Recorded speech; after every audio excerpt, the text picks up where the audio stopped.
Stand by to launch FanStream Sports. 3, 2, 1. Let's start. Hello, sports fans. Welcome to FanStream Sports. Nothing but pure sports. This is the JP Show. JP, it's so good to hear you back on the air. Stand by now. Here's JP. All right, welcome in to a Thursday edition of the JP Peterson Show. Thank you guys so much for jumping in here.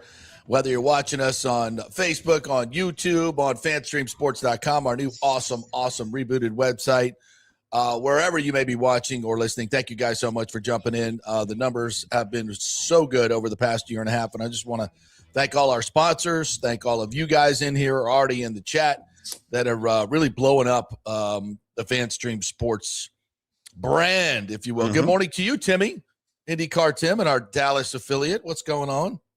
Good morning. Freezing my arse off here in the DF Dub. It's about 36 degrees, but at least it's sunny. So I'm going to have some sun.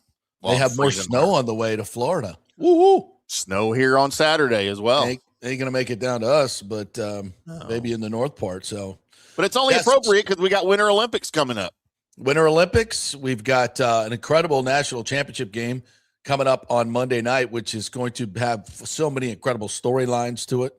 Will Miami return to the top of the heap for the first time in 25 years? 25 years. They've been a dormant program, and they have found themselves in the NIL and transfer portal era. I think we should like do a little deep dive into what is successful in the new age. How does it work? How is Kurt Signetti doing it? Had a wonderful lunch yesterday with Charlie Strong after we did our show yesterday, and we talked. Orestes Estrada joined us, and we talked for hours about college football and state of what's going on there. Obviously, Charlie has been, so instrumental in many national championship runs. Head coach at USF in Texas. I mean, few know more about the college game and recruiting than Charlie Strong, one of the greatest to ever do it. And he has some definite opinions on what needs to happen in college football. So we'll deep dive on that a little bit. If you guys have thoughts on what you think needs to happen to normalize college football again, I think honestly we're moving in the right direction. There is movement. I don't know if we'll get to what should happen, but we'll see. I think they're gonna try to fix it. We'll see what happens. I have some interesting thoughts on recruiting, the way and a massive change in the way teams will recruit a very specific position in this new age of NIL, and I think it's kind of messing up what I do in reporting, college football recruiting, and I hate it, but I get it. I'll throw that out there as well. Okay, so we'll get into that, but obviously the top priority right now for the Buccaneers is finding an offensive coordinator. And they interviewed Todd Monken yesterday, had him in the building. He texted with Rick Stroud, who said, basically, we're in no hurry here, which may not be what I want to hear. Because evidently John Harbaugh looks like he may be settling in New York with the Giants and Jackson Dart and Scattaboo and that whole group.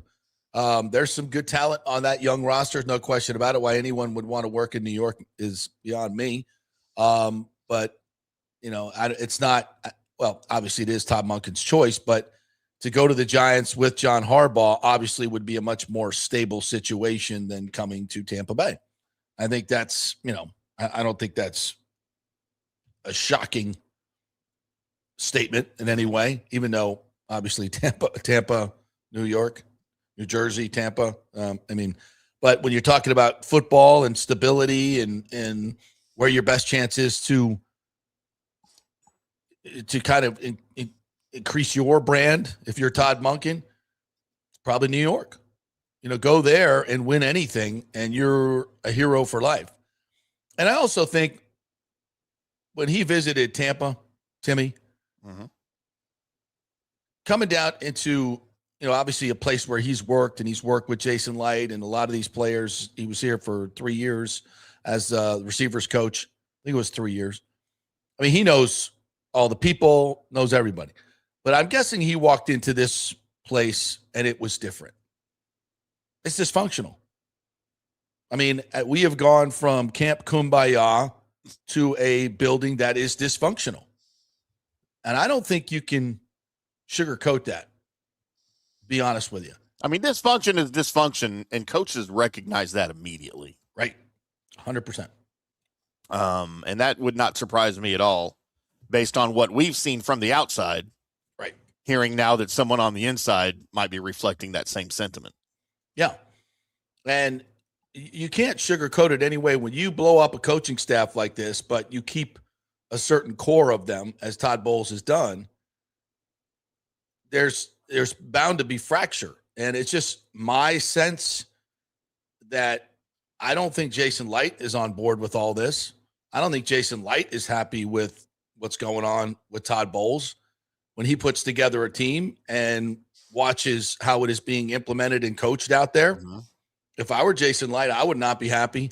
We haven't heard squat from him.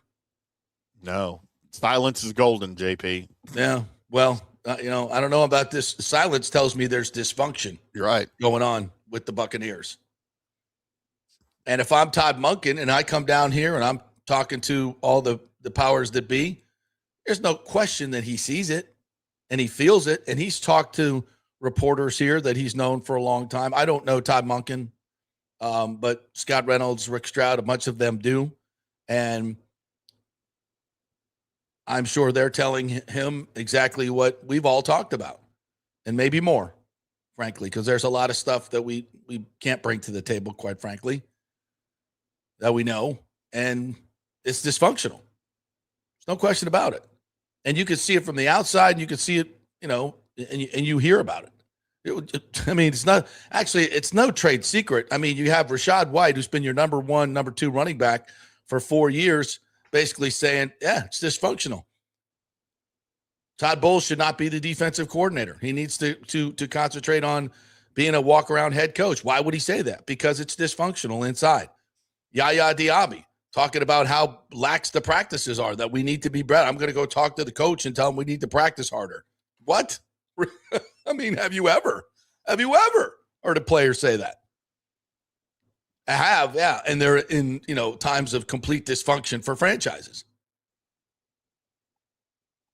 You have Jamel Dean, saying the same thing about how complicated the defense is. I mean, Rondé Barber coming out and talking about how complicated and the lack of elite coaching and how the system just doesn't work. The way when you have a complicated system like this and you're constantly moving players in and out, drafting a rookie, you have 2 rookies out there, you have a lot of guys that are coming in and out, and they all have to be so synced up in this defense to not allow wide open holes in the defense. It just doesn't work. It doesn't work. At some point, you have to simplify. You look at what's happened with the Lightning. A lot of their success is because they've simplified their game. Mm-hmm. KISS, keep it simple, stupid. But it wasn't the complexity that made the 0-2 Buccaneers defense one of the greatest to ever do it. It was the fact that they perfected it. You see perfection in the scheme of Todd Bowles even after, 7 years of running this defense here? No, it looks more dysfunctional than ever. How is that possible? Because the coaching sucks. These players aren't that bad. And if I'm Jason Light, I'm looking at the roster I put out there, and everybody thinks a lot of them are bad, but maybe they're just not being coached correctly. Maybe they're not being put in situations to get their sacks to the total that it really should be. Maybe they're not making adjustments during the game and sticking to stubborn patterns that everybody knows that you're not changing. That's why you lose 7 of 8. Keep going out there doing what you're doing. And we've heard it on, it was last year, I think, when they played the Ravens. You remember there was mic'd up on the Ravens side, and they're like, oh, they're doing the same thing. They're just keep doing it. And I'm like, yeah, we keep doing it. You're getting sliced up. I mean, at what point do you just not go, no wonder Todd Monken, no. You think Todd Monken wants to come here? So when Mike McDaniel gets here on Friday, what's he going to see? He's going to be interviewing with Todd Bowles, and Todd's going to be asking him questions. Or maybe you know, what's interesting to me is Todd Monken and Mike McDaniel are getting head coaching interviews. Why would they be coming here just for an OC gig? Maybe it's like, okay, the portion of the interview with Todd is over. Come on down to the GM's office where some of the owners are. We'd like to talk to you separately. I don't know that that's happening, but if I were the Bucs, it would happen for me. As in you go to talk to Todd to be his OC, and then you walk down the hall to talk to Jason about being the head coach. That's right. Yeah. Now I don't think it would be that blatant, but I would think, listen, if you got him in town, is there not going to be? Listen, I understand Todd Bowles is the head coach. He's not the general manager. He's not the owner. He doesn't make all the decisions. He doesn't have final decisions. So, I mean, if they're not talking to Mike McDaniel and Todd Monken about the head coaching job, what they might do, give me your plan. I know you're interviewing for other head coaching jobs. What's your pitch? I'd like to hear it. For no other reason, just to gather information of what he's doing. And GMs, smart GMs, and I think Jason Light's a very smart GM, they do that all the time. Yeah. Save information for the future. Hell yeah. Yep. If you were the head coach, how would you do it? What would you change? Why would you not? If you had Todd Monken in your building and you were Jason Light or any of the Glazers, why would you not? Mike McDaniel, hey, what if you were the head coach? What would you do? You just played us. You just prepared for us. What did you see on our defense? What give us some information. What did you see? How would you scout the Buccaneers? What did you see? Yeah, why would you not? Case in point on that, JP, the Dallas Cowboys just interviewed Jonathan Gannon as their DC, right? Former head coach of Arizona. Not widely regarded as a great head coach, right? I feel like he did a pretty good job with what he had in Arizona. Yeah. He was there 3 years. He played the Cowboys twice, 23 and last season. Both years the Cowboys had top-notch, top 5 offenses. Both occurrences, the Cardinals won and held Dak and the offense to 15 and 16 points respectively. Right. So what do? You bring Gannon in as your DC to interview for your DC, but you're also gathering information on yourself. You are reverse scouting yourself. Sure, like, hey, you are. What did you see in our offense that made you successful in defending it? Yep. And you're helping yourself out at the same time. I guarantee you there's some of that going on with these other OCs. Damn right. With the defense in Tampa. Again, if you're not doing that as an organization, Jason Light, if he's not going to sit Mike McDaniel down separately and say, hey, what would you do? Then that's a dereliction of duty. Oh, that's not right, JP. That's underhanded. No, it's not. It's just business. It's business. Why would you go behind Todd Bowles' back like that? No. This is business. This is business. I got no time for your feels. Sorry. No time. No time for that. Are you upset? Oh, well, did we reach out to John Harbaugh? Yeah, we did. Are you triggered? I mean, yeah, sorry, Todd. Be better. You don't want us reaching out to Todd Bowles or talking to Mike McDaniel about what he would do as head coach. Be better than a 500 coach. Be better. We aspire to better than 500. That's what as an organization, we do not want to go, yay, hang up the 500 banners. No, I don't think that's where we want to be. I don't think you as a fan base want that.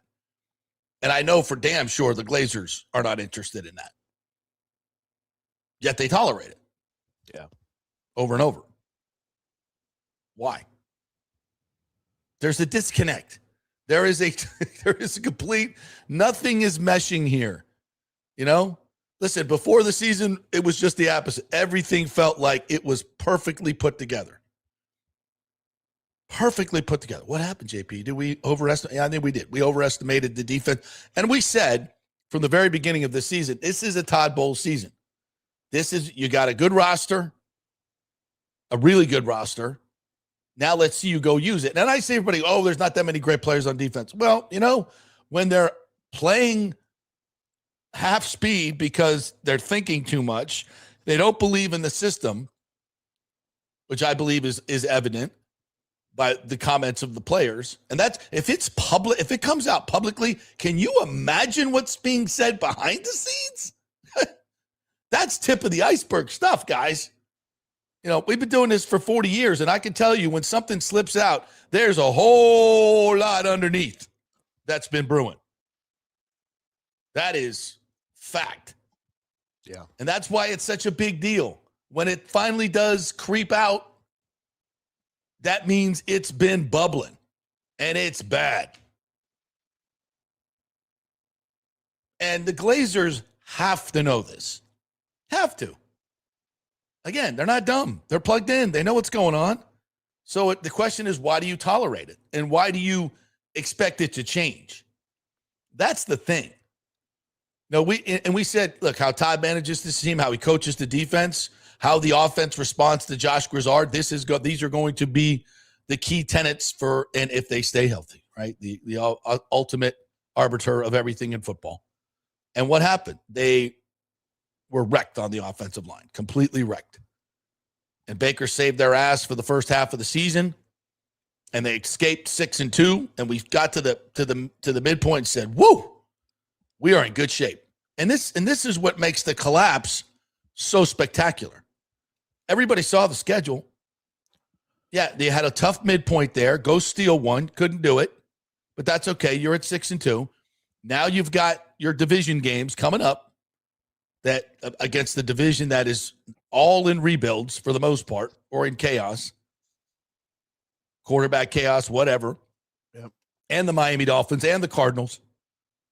You can't, you don't get, it doesn't get any better than this. You got to engage, Mav. It doesn't get any better than this. That is a wide open one. And you couldn't do it. And you got worse as the season went on, as players came back and became healthy. So I know that a lot of this is repetition, but this is to say, as we, move it forward here with who's going to be the OC, who wants to be the OC and why? If Mike McDaniel comes here to be the OC, he's got bigger plans. Mm-hmm. And now you're setting up a lame duck coach with a perhaps successor of yours. And I'm here to tell you, if that offensive line stays healthy and Mike McDaniel is calling the plays, that's 30 points a game. That's 30 points a game. The way he runs the football, very, Liam Cohen-esque, a lot of eye candy with this offensive line and this group. Come on now. That's going to be 30 points a game.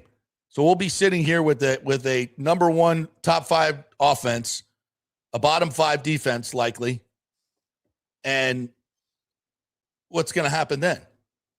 Everybody's going to be screaming for Mike McDaniel to take over. And the most frustrating part of all of that, he ain't JP, staying, I can tell you that. He'll be getting another, if he doesn't get a head coaching job in this cycle.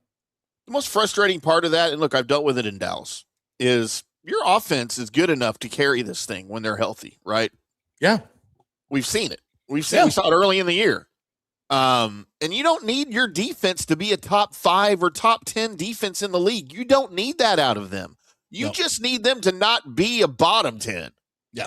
Like they were in the last part of the season. They were last in everything. Yes. They just need to be average. And this thing's winning 11, 12 games with that offense. Right. That's all you need. And that's the most frustrating part. Is you can't even get that. So well put. So if Monken's going to the Giants with Harbaugh, and I would say, given the two situations, I would. I don't know. I think there's merit to coming here and increasing your stock with Baker and becoming a head coach, because we've seen that template work out a couple times. Yeah.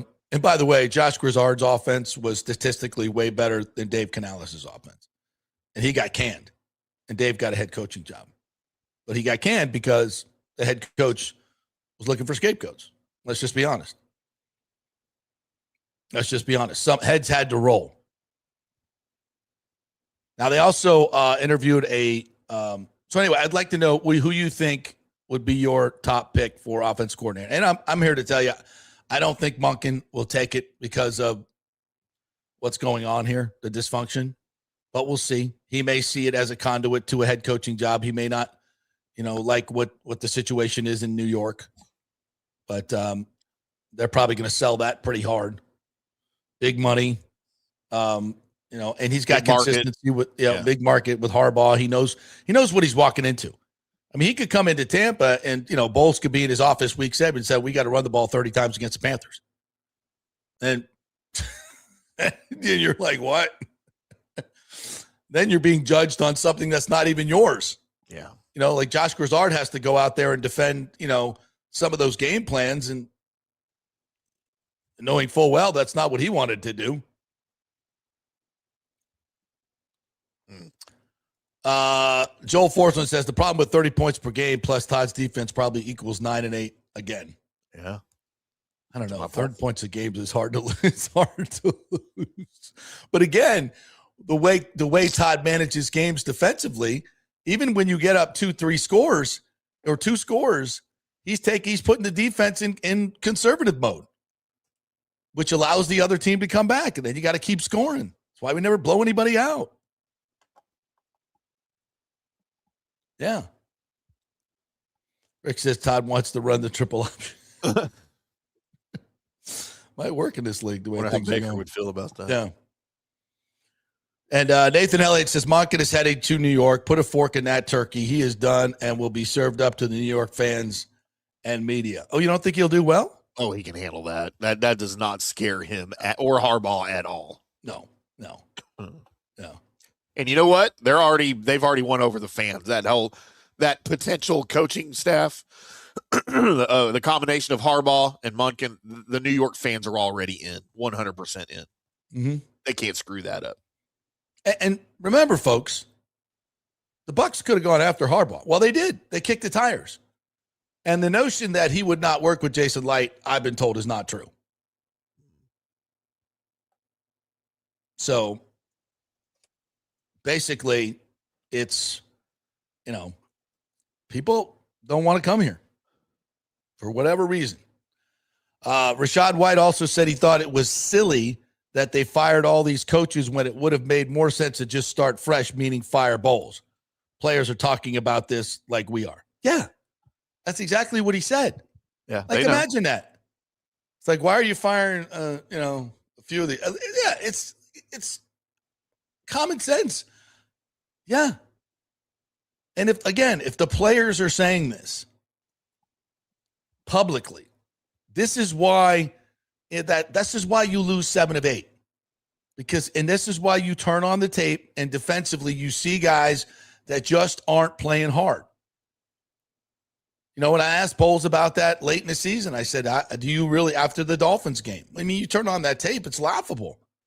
Go watch Hassan Reddick. Go watch number 5. And you tell me if that guy's playing 100%.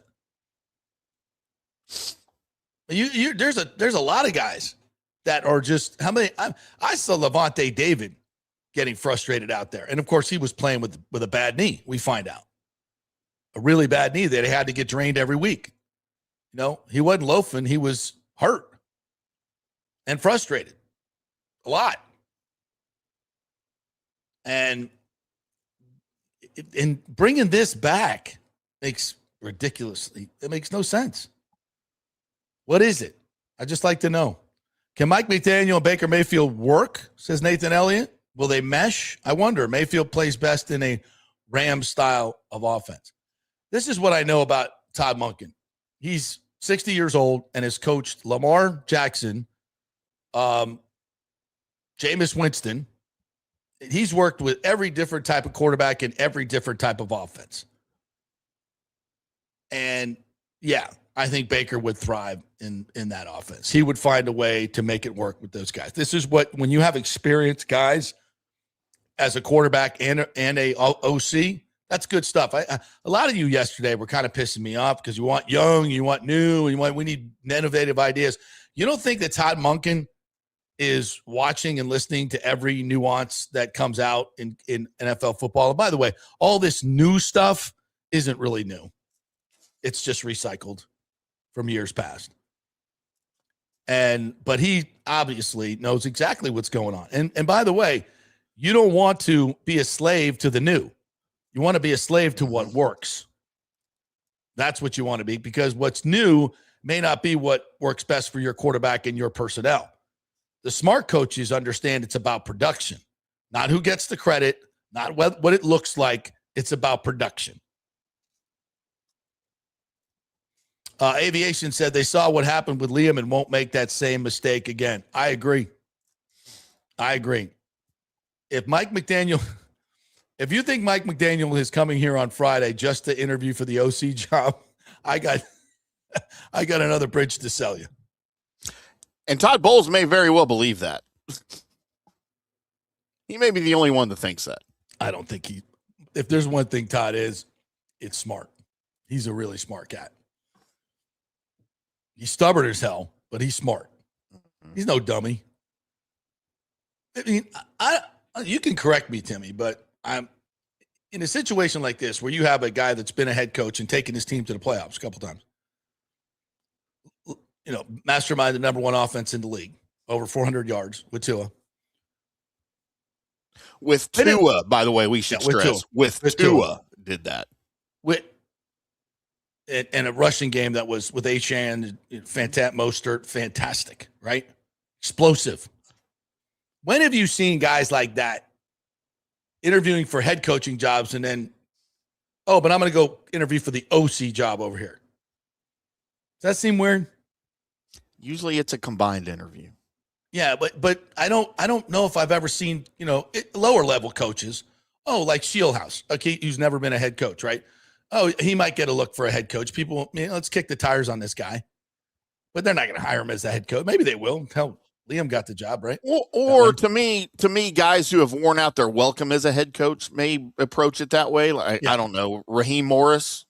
I don't know who's interviewing him for a head coaching job again. I know he's getting looks. I don't know why. I think Cleveland did. Cleveland did, I think. Yeah. Cleveland's going to Cleveland. Well, you know why. I mean. Well, for sure. Yeah, absolutely. But hey, do you know who else fulfills that requirement of a minority interview? We're talking about, Mike McDaniel is considered an African-American coach in this league. Do you know that? Yeah, I did. That's just true. He is a Rooney Rule interview for whoever interviews him. How does that work? He's the whitest guy. He's the whitest coach in football. And I think when I looked it up, when I found this out, I think his grandfather was black. Yeah.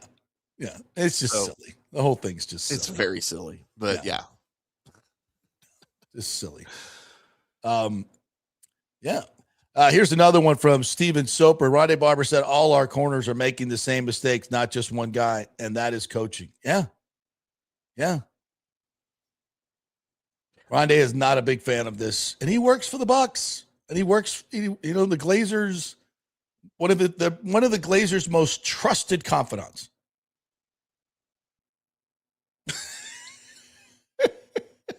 It doesn't make any sense. It doesn't make any sense. I don't know what's wrong with me. I'm like OCD logic. Like the dots gotta connect. They gotta line up. And if they don't, something's up. Something's wrong. Something is up. You feel me, guys? Like, it's just how? It just, all these things just don't add up.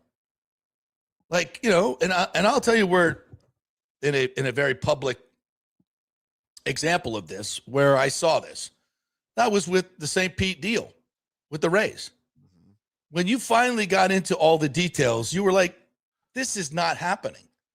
There is no way Stu Sternberg is going to put $700-800 million of his own dollars, even if those dollars are gifted to him in real estate, and he's not going to do it. He never has. He never will. There's something else going on here. And when you got into the details, I said, let's wait to see the details of the contract. Oh, and here it is. You can get the land without building the stadium. Aha! That's what he's up to. And in the end, essentially, that was what found out. Y'all can think it was the hurricane, and of course that had something to do with it. He was never going to build that stadium. The dots didn't line up. They didn't connect. A guy that wouldn't spend $1 of his own money on a stadium is suddenly going to fork out $800 million. Not happening. Yeah, not happening. And there were a lot of other things that went along with it as well. This is the same thing. How can so many people inside, outside the organization all see this dysfunction and what's happening? And with a long track record of mediocrity, frankly, with Todd, and in a situation where everybody's making changes in this league, in this situation, you're standing pat. It doesn't make sense. Now, some people have said it's money. They can't afford it. And I kind of pushed back on that. And all the information I have but that would make sense. At least that would make sense. We can't afford to fire him. That would give us a reason. Yeah, it would give us a reason. I mean, okay, well, that sucks. And it shouldn't be that way, especially with the Glazers, with the amount of money they have, of all people. Yeah. There's no way people say, but they're already fired these soccer coaches. They're firing them because they have tons of money and they can do it. Yeah. And they can do it here too. That's why they're firing people, because they have the money and they want to win. They may not be going about it the right way or the way you think they should, but I just don't think money is the object, but at least that would explain it. Why is Mike Norvell still at Florida State? Because of the money. It explains. At least I can go, okay, I understand it. I think it's stupid and I hate it and it sucks, but I can at least connect the dots. And it gives me, for some reason, it just gives me some, all right, at least I know. It's not, something else that's just completely weird. So. And the whole timeline of all of this to me is baffling because we still have not heard. The season ended the last game was on the 3rd.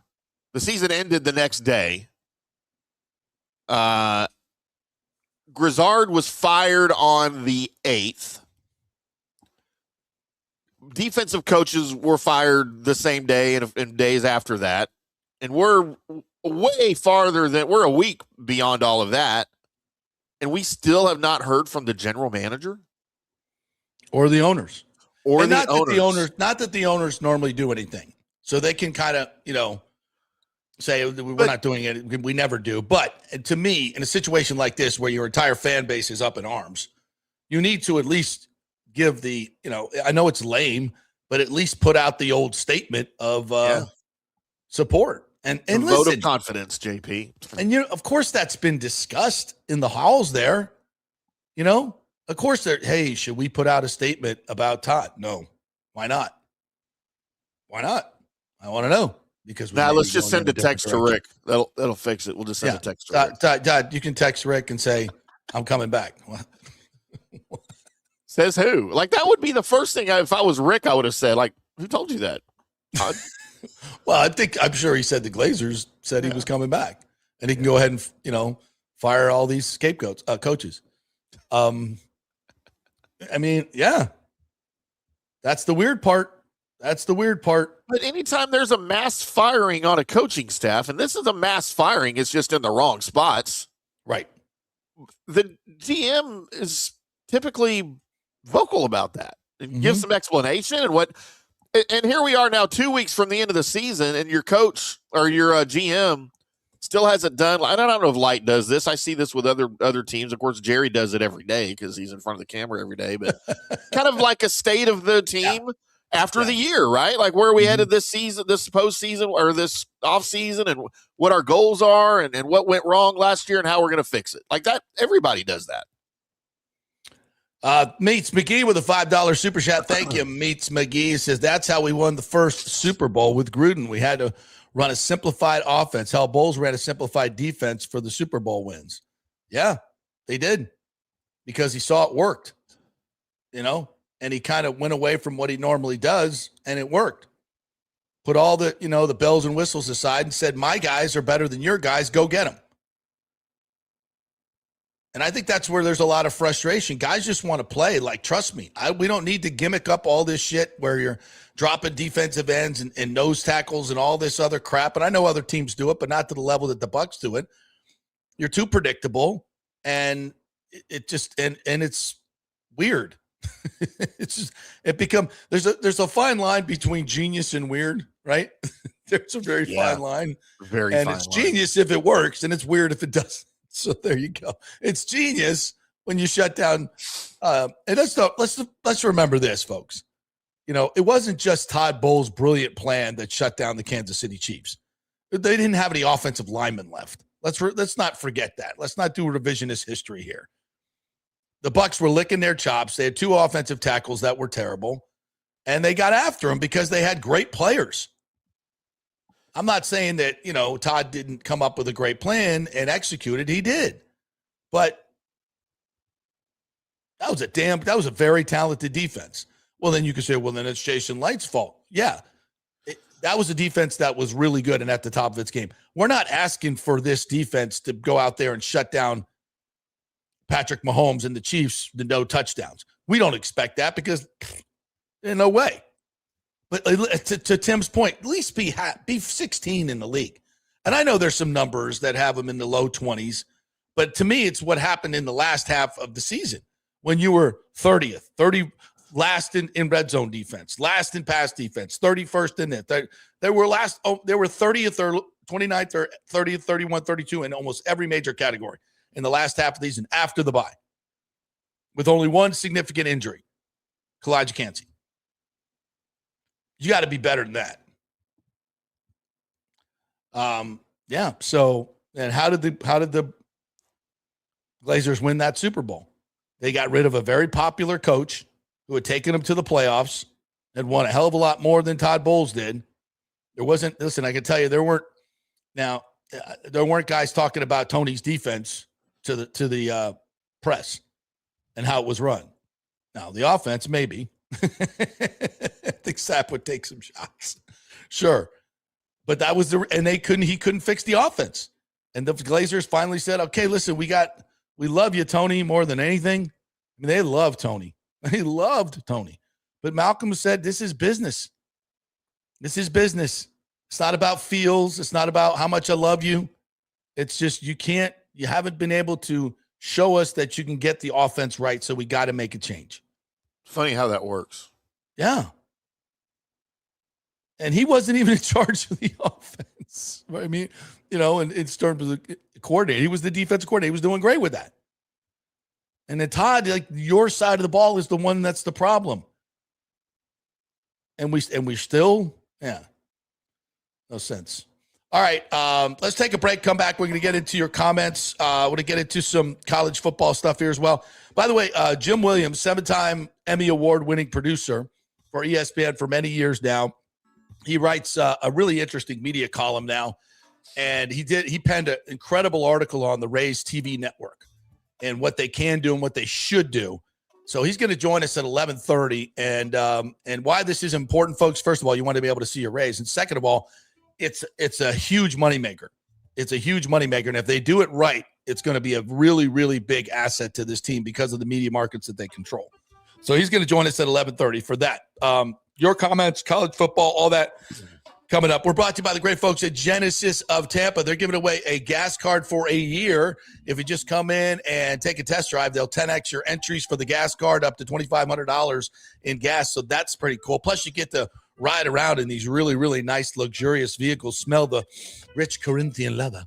And really, the GV70, the GV80, the coupes are just the sedan, fantastic. And the price will blow you away. And the deals they are making are fantastic. So it's a great local company, Genesis of Tampa, part of the Murphy Auto Group. Go say hello to them. Tell them JP sent you. And have some fun, this weekend. Just go test drive one of them cars. Get your entry in there. All right, your comments when we come back. Stay with us. Experience the art of driving at Genesis of Tampa, where luxury meets innovation and every detail is crafted for you. From the bold G70 to the refined GV80, Genesis delivers power, elegance, and technology years ahead of its time. Book service online, and our Genesis Experience advisors will pick you up and drop off your vehicle. If available, you can enjoy a courtesy car while yours gets a complimentary interior vacuum plus a generous offer for your trade. Every new Genesis comes with the Miracle Advantage Plan, 10 years or 250,000 miles of powertrain warranty and 4 years of complimentary maintenance. Visit us at 801 East Bears Avenue or online at genesisoftampa.com. Genesis of Tampa, luxury redefined. Italiano Insurance would like to congratulate the Bucs on their 50th anniversary season. And you know what? We've been here for every season and then some, over 60 years in business. We've seen some smart coaches with great game plans, but if you don't have flood insurance or business insurance, that's a terrible game plan. That could ruin you financially. You don't want to take that L. So call 813-877-7799 and let their friendly agents quarterback your insurance and save you big money. Italiano also sponsors our FSU report every week, so go Noles. 813-877-7799 or go to italianoinsurance.com. Sports fans, it's time to gear up. Head to fanstreamsports.com and check out our brand new merchandise store. We're talking bold t-shirts, 3/4 zips, hoodies, hats, mugs, and more. Everything you need to rep your favorite shows and your favorite crew. Whether you're rolling with the JP Peterson Show in Tampa Bay, From the Rough in Dallas, the Timm May Show featuring Clay Hall, or the Jeff Thidoff Show in Ohio, or any of our Fanstream Sports original programming, we've got the perfect look for game day and every day. So don't wait. fanstreamsports.com. Click merch and grab your gear now. Wear the stream, live the stream, fanstreamsports.com.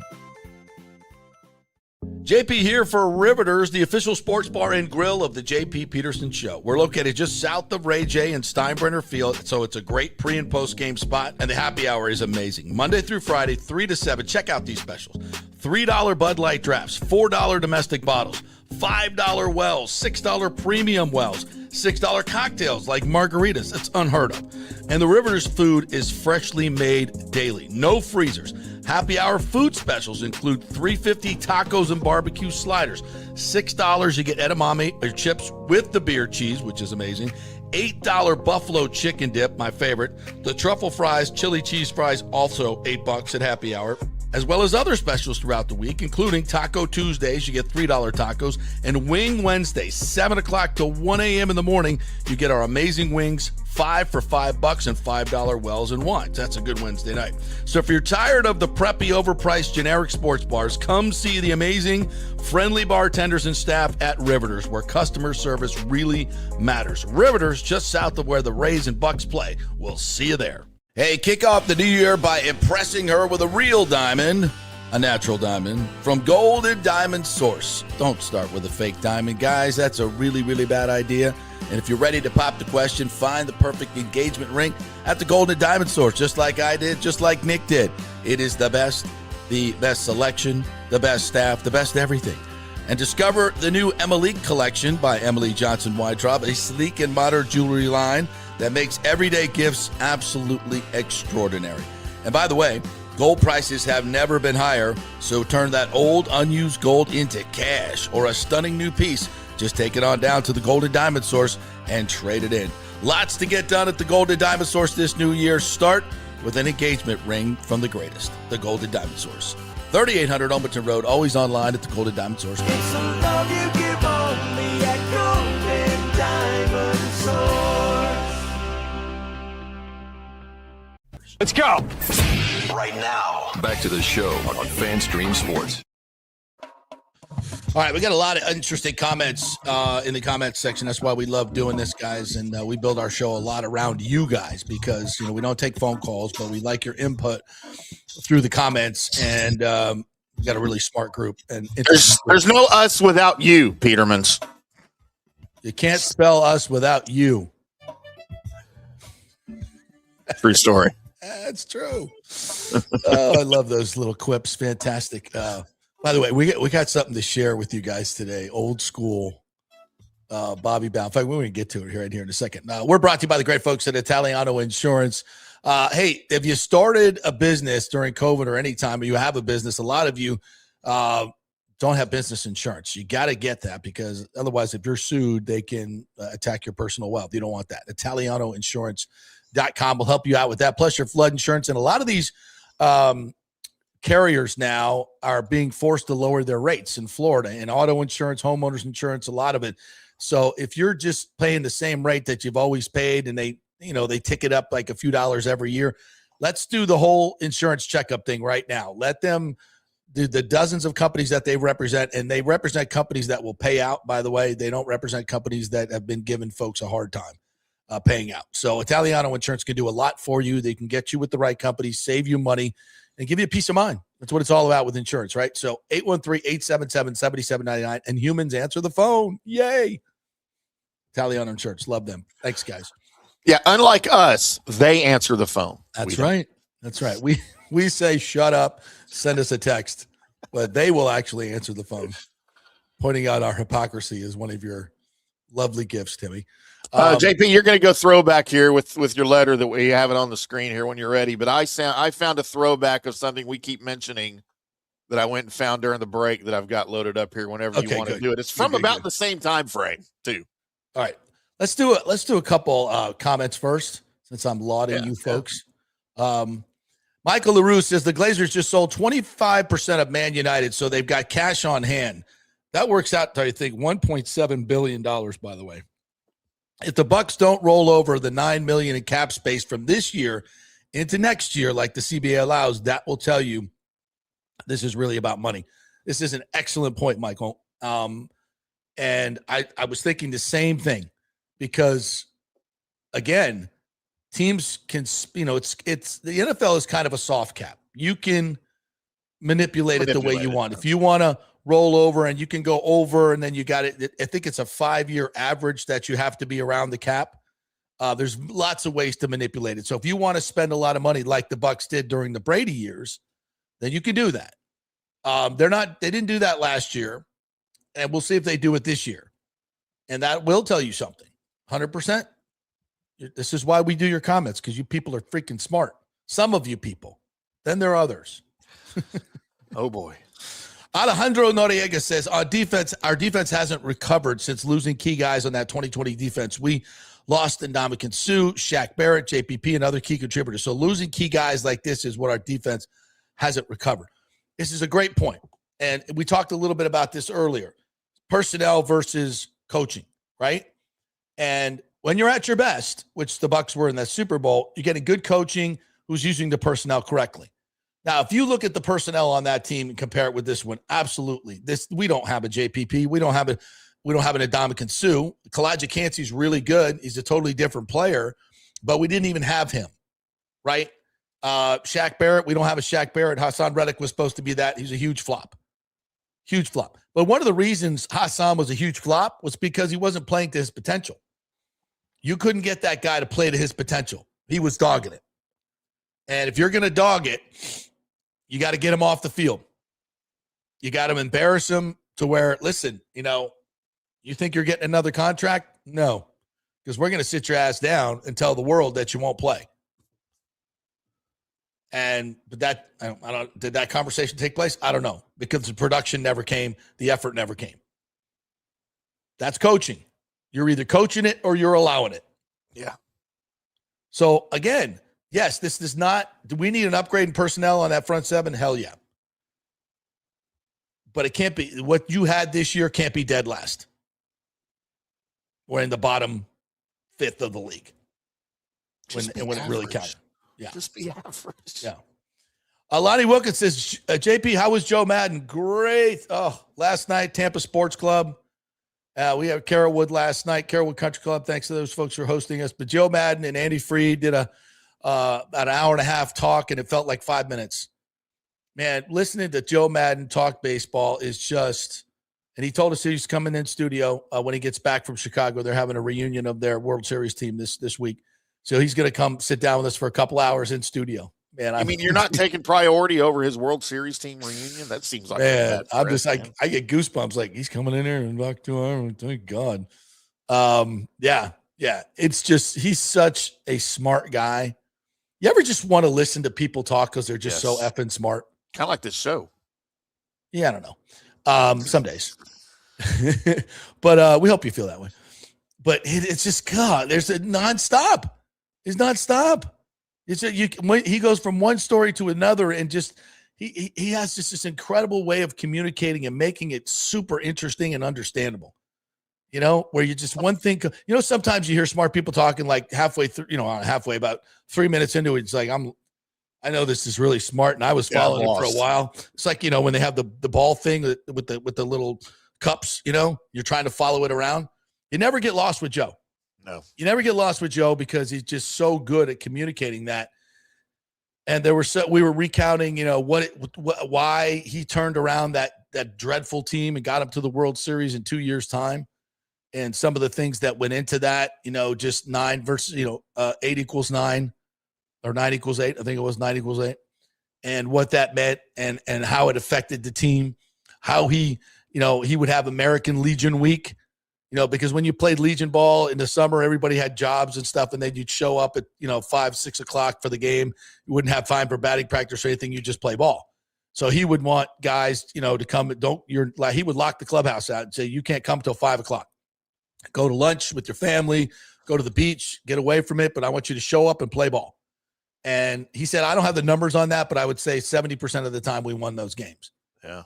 And he feels like guys completely over-prepare. They show, there's guys that show up at noon for 7 o'clock games.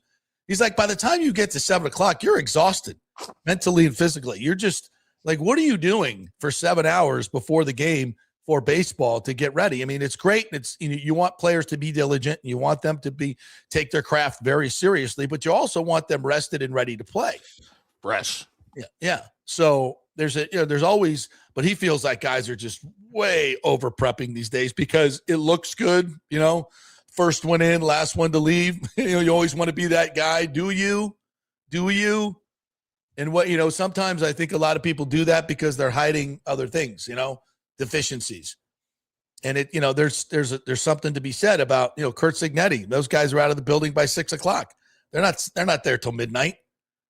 And they practice for, some days their practices are 30, 45 minutes, but they're intense and, they get production and you don't see them making mistakes, do you? Nope. So yeah, Joe he was fantastic. He's so good and he loves this area. And, I didn't ask him specifically. I didn't have a lot of time to talk about, specific things, but I don't know if the Rays have reached out to him to be, part of the organization. I think they should. In whatever way. I mean, I know they hired Brandon Hyde to be the former Orioles manager, to be some type of consultant. He basically doesn't know what he's doing, but it's a great baseball mind to have in your organization. And I think Joe would be very much the same. But he's still very much a different cat. And he believes in analytics. I mean, he was the first one to bring a computer into a clubhouse. But he also feels we've gone way over the top.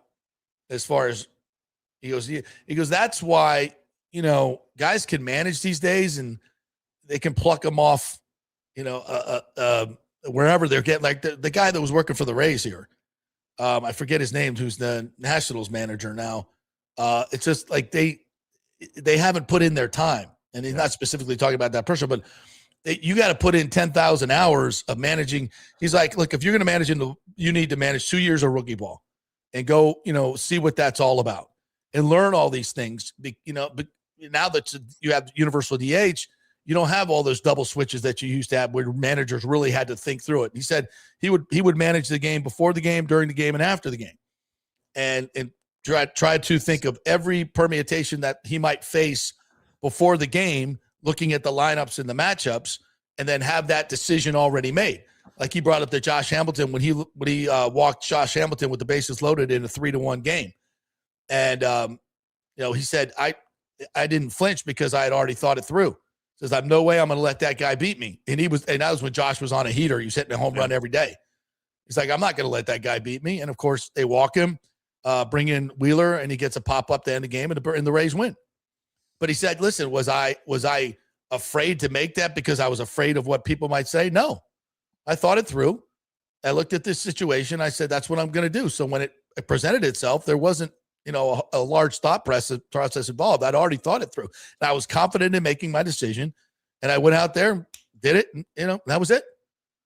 And it worked. And he said, if it didn't work, fine. I'd already thought it through, and I was okay with the ramifications. If you're scared, attention Glazers, if you're scared to make a decision because you're afraid of what other people might say, that's not leadership. That is the opposite of leadership. Yeah. Frankly. Fortune favors the bold is another one of Joe's favorite euphemisms. Fortune favors the bold. Yeah, in this business, JP, we come across guys in Madden's position, and managers and coaches who can, what we would describe as holding a room, right? Like in a crowded room, they can hold it. And then we come across guys who can downright command a room. Yep. And I feel Madden's in that category where you don't just have guys paying attention. You've got guys on the edge of their seats listening at every word. That's a great point. And that's what and you know what, when he walks in the room, he's kind of a dichotomy in that he is the most average, nicest, down-to-earth dude you will ever meet in your life. But he has an aura of Riz, as the kids say. He's got that. He walks into a room, he commands it. It's like, hey, that's Joe effing Madden. And everybody wants to say hi. Yeah. And he will look you right in the eyes and make you feel, the guys talk to you, they look at it, like, okay, I'm here at a public event and I'm just nodding my head and I'm, He was like, he listens to what you say, he reacts to what you say. And that's rare for someone of his stature. And it's fabulous to watch. And, I just sat there and watched him, how he handled the crowd and talked to people and took pictures. And you can learn a lot from people like that. And I don't care what business you're in. If I had a chance to hire Joe Madden, I would hire him because he would make whatever endeavor you're doing 10 times better. So I would hope that the Rays would want to reach out to him in some way. And there's a whole diatribe I can go on what he talks about managing today and what is required and what used to be required. So he said, I'll do one more thing on Joe. He said, I don't think we're far away from managers wearing headsets like football coaches. Oh, yeah. Yeah. Where there's analytics guys upstairs in his ear. How crazy is that? Why hire a manager? Yeah. Put a robot out there, Send the players a text. You're up next.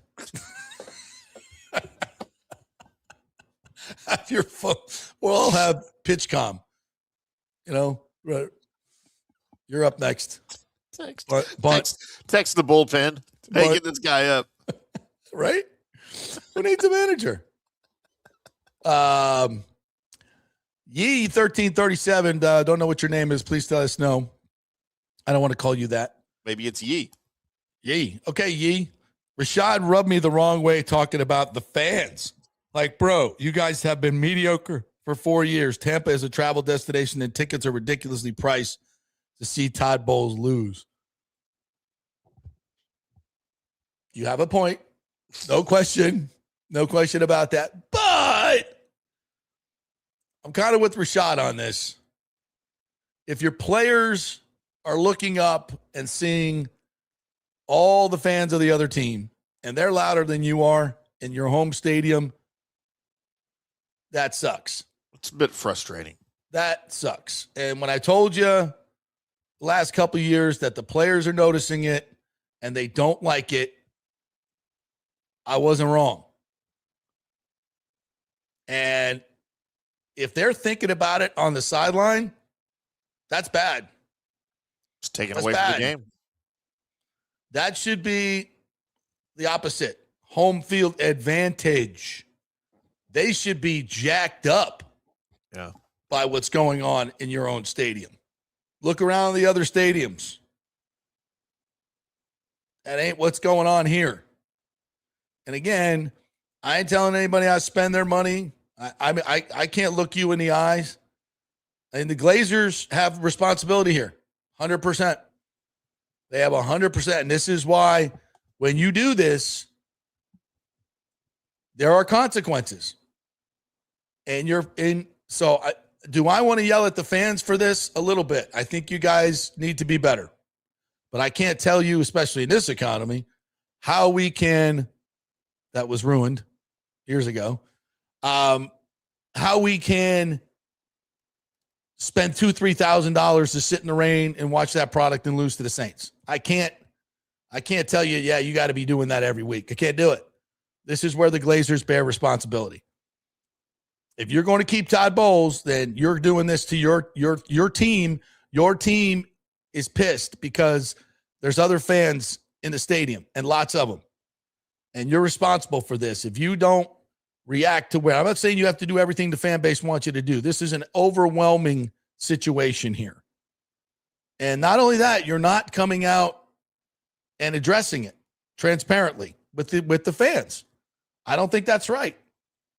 I think you need to address it. I love the Glazers. I think they're great owners.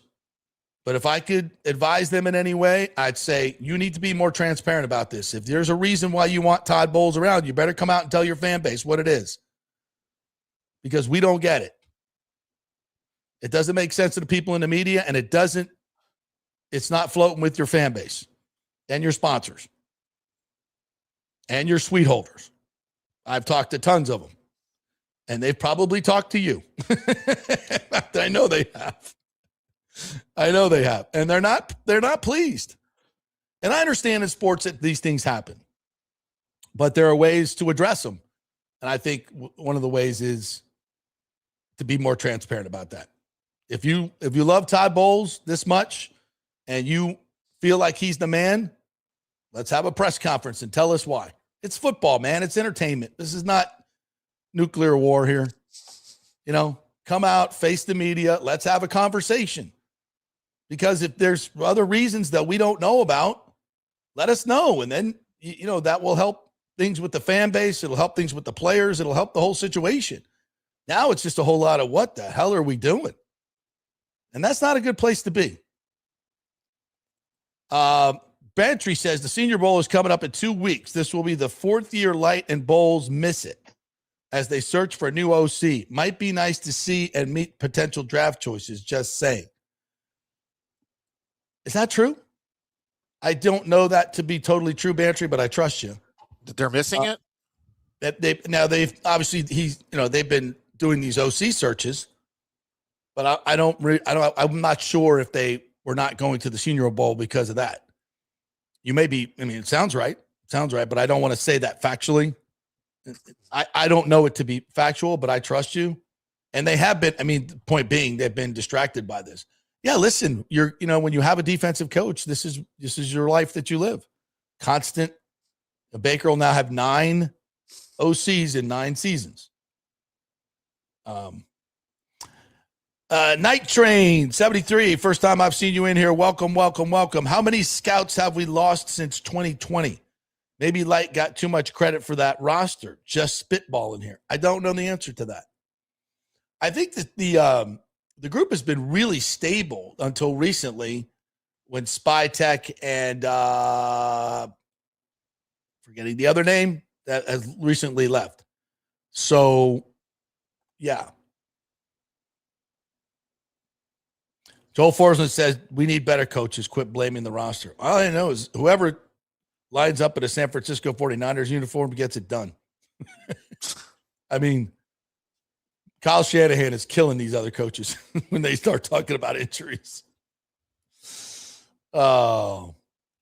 Happy birthday, Cody Mock, number 69. Happy birthday, Cody. Big Red, we need you back, bro. We need you back big time. What else we got here? All right, let's get to this. You want to pop up the Bobby Bowden letter? Yeah. So this has kind of been circulating in social media and some of our FSU groups.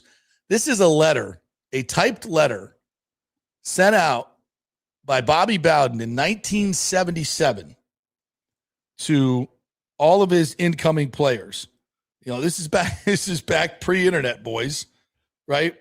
And this is how they communicated with their players. They sent them letters in the mail. What is that? Letters in the mail. Why didn't they just text them, JP? I don't know. So I'll read it for you. It says, this is dated August 3rd, 1977. I think this is Bobby's first or second year.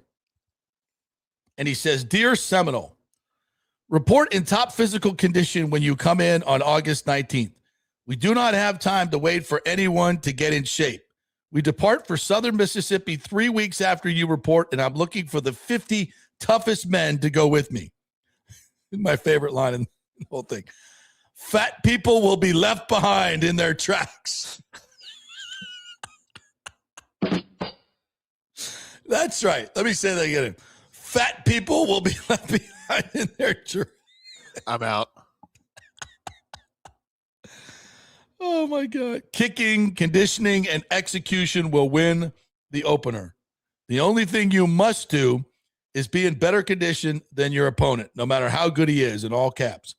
Have your hair cut before you report. No beards, no mustache below your upper lip. Wow. Sideburns, no lower than your earlobes. No hair sticking out in front of your helmet or flaring out the back rim of your helmet. I would be out. My long flowing blonde hair would be something of the past. Keep afros normal or braid it. Bring a coat and tie and dress shirt with you for trips. We will dress like men, not children. Be sure to have your head screwed on right when you get here. I should have done this whole thing in my Bobby Bowden. What was I thinking? Oh, you could have, yeah. We will work toward one common goal when you report, and this is to get the best 50 men ready to get after Southern Mississippi. If you do not make the top 50, be disciplined enough to make us a better team through hustle and good morale. We need everybody. Leave all pets at home. I do not want them in our housing. See you August 19th. Sincerely, Bobby Bowden, head football coach. JP, would you like to know how that game? Would you like to know how that game went? What's that? Would you like to know how that game went? Yeah. Southern Miss. Yeah. September 10th at Roberts Stadium in Hattiesburg, Mississippi. Florida State absolutely blows out Southern Miss 35-6. Really? That's because all the fat people were left behind. Because the fat people were still in Tallahassee. Is that outstanding? It's amazeballs. Oh, and look at where we've come. Look at where we've come today. Now we communicate with our players through social media. Oh, my Lord. Yeah. Nate Nelly said, is that Bobby Bowden or Buford T. Justice? Do not denigrate my Bobby Bowden. That is spot on. By the way, the Seminoles went 10-2 that year. Right. And beat Texas Tech in the Tangerine Bowl. Tangerine Bowl. That's 40-17. Right. In Orlando, the old Tangerine Bowl. Yep. Stadiums hasn't changed a bit, by the way, since 1970. That's where the Jaguars are going to play. How crazy is that? They're putting like $400 million into that Camping World dump. Talk about lipstick on a pig. So Florida State was an independent that year, obviously, still in 77. Yeah. The overall standings for independence that year, Florida State finished 7th. They finished number 14 in the polls at 10-2. Ahead of them, JP, my North Texas State Mean Green. Wow. Finished ahead of now the University of North Texas. Back then they were NTSU. Finished 10-1. They were 4th in the independents. Colgate ahead of North Texas, and then number 5 Penn State and number 1 Notre Dame. That's right. Penn State was independent for a long time, man. Topped off your independence in 77. So there you go. And that's after FSU went 0-11 in 76, was it? Because I think he was hired after the 76 season. I think was this 5-6 is what I'm showing for. Okay, so that was Bobby's first year. That was his first season. Yes. Yeah. Right. So yeah, in 75 they were 3-8. There was a picture circulating. I think I retweeted it too of Bobby interviewing Ron Simmons back in the day, and Ron Simmons is in his just like cut off gold pants, and his just shirt is off, and it's just like this chiseled. God, I mean, first time I went up to Florida State, we went into the weight room. This was like 1979, 1980. And he was in there putting up 500. Never seen that before in my life. And that bar was like, I mean, it was at a 45-degree angle. And he's putting up 500 pounds. I'm like, holy crap. That guy, he was the first really big time recruit for Bobby. that was kind of a nationally known. And I think he got a knee injury, but he was and he says in the interview, 6'1", Ron Simmons, 6'1", 238. He played nose tackle at 6'1", 238 and dominated. Imagine that, 238 pounds, and you're putting up 550 pounds on the bench. And that's non-steroidal, by the way. Yeah, he was a strong man. Gio Provenzano says, interesting how 90% of the other team's fans are in the lower bowl east side. Are you sure the Glazers themselves aren't selling these blocks of seats to ticket brokers? That's not my understanding. My understanding is that now ticket brokers are allowed to buy those seats. And I'm sure there are a lot of ticket brokers that have purchased those seats, through the Buccaneers. Now, but Brian Ford, the CEO, they do a great job of tracking how many tickets you sell per year. And if you sell more than 2 or 3 games, you get suspended because they track that all through Ticketmaster. So that the Bucs are doing everything they can to eliminate that, but it's, if it's impossible really to do. So, and there's other ways of, selling your tickets that don't go through Ticketmaster.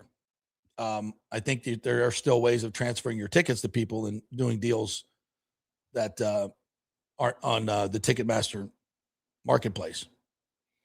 JP, you remember selling your tickets by meeting some dude in a sketchy, dimly lit parking lot in the middle of the night and grabbing a couple $100 cash and then giving him your tickets you had in your hand? Yeah, we don't really do that anymore. I've done some deals in my day.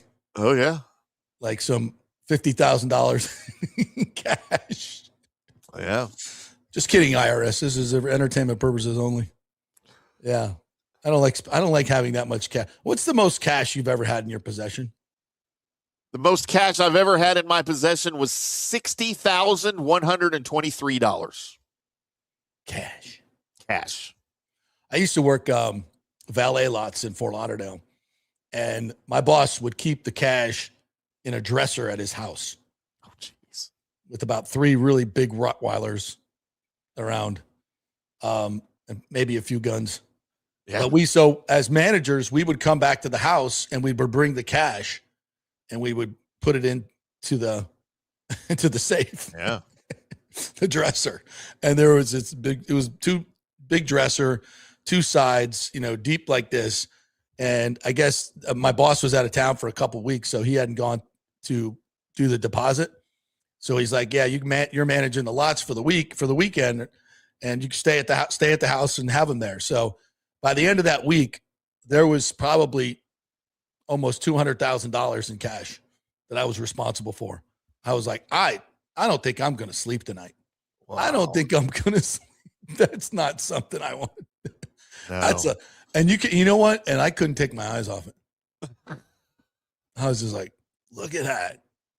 And most of it was, 20s and hundreds. Yeah. Did you make it rain?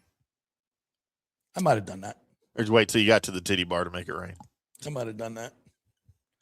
I'm a very trustworthy man, though, as you know. What happened? All right, let's take another break. We'll come back and do some more of your questions. We'll get into a little portal news as well. Things are not going well at Florida State, in case you didn't know. But they're going well at other places. The USF is killing it in the portal, by the way. Doing really, really well. So we'll talk a little bit about that. As expected. Yeah. Brian Hartline doing a great job. The Golden Diamond Source is where you need to go to get that wonderful, one-of-a-kind gift. They have the Emily collection by the way. Emily Weintraub has this beautiful, very affordable gold diamond collection that she designed. It's really unique. You won't find it any other places. So if you're looking for a unique piece, that's the Golden Diamond Source specialty. They have a lot of those things you will not find anywhere else. They also have 0% interest for 5 years. If you're going to get a diamond, you can get a $5,000 diamond for $84 a month. They have real diamonds there. And if you're looking for a real diamond, which you should be, you're wherever you go, especially if you're going to buy it on the internet, dudes, like, why would you buy a diamond on the internet? That's insane. You don't know what you're getting. And even when you get it, oh, this looks beautiful. You have no idea if it's real or not. So go to a reputable dealer that's been in business for over 40 years, and that's the Golden Diamond Source. Julie and Steve Weintraub, great benefactors here locally, very philanthropic, great company, but they give you the best prices and the best selection. So many reasons to go to the Golden Diamond Source. Don't forget, gold is an all-time high, and it's going through the roof. So go take that old gold jewelry, take it in, get cash for your old gold jewelry, buy something new there. They'll give you a little bonus. Great place to spend the day. Gold and Diamond Source right there, 3800 Overton Road in Clearwater, not too far from Tampa, 15, 20 minutes over the bridge, and boom, yeah, that. Gold and Diamond Source, back in 3. Italiano Insurance would like to congratulate the Bucs on their 50th anniversary season. And you know what? We've been here for every season and then some, over 60 years in business. We've seen some smart coaches with great game plans, but if you don't have flood insurance or business insurance, that's a terrible game plan. That could ruin you financially. You don't want to take that L. So call 813-877-7799 and let their friendly agents quarterback your insurance and save you big money. Italiano also sponsors our FSU report every week, so go Noles. 813-877-7799 or go to italianoinsurance.com. Experience the art of driving at Genesis of Tampa, where luxury meets innovation and every detail is crafted for you.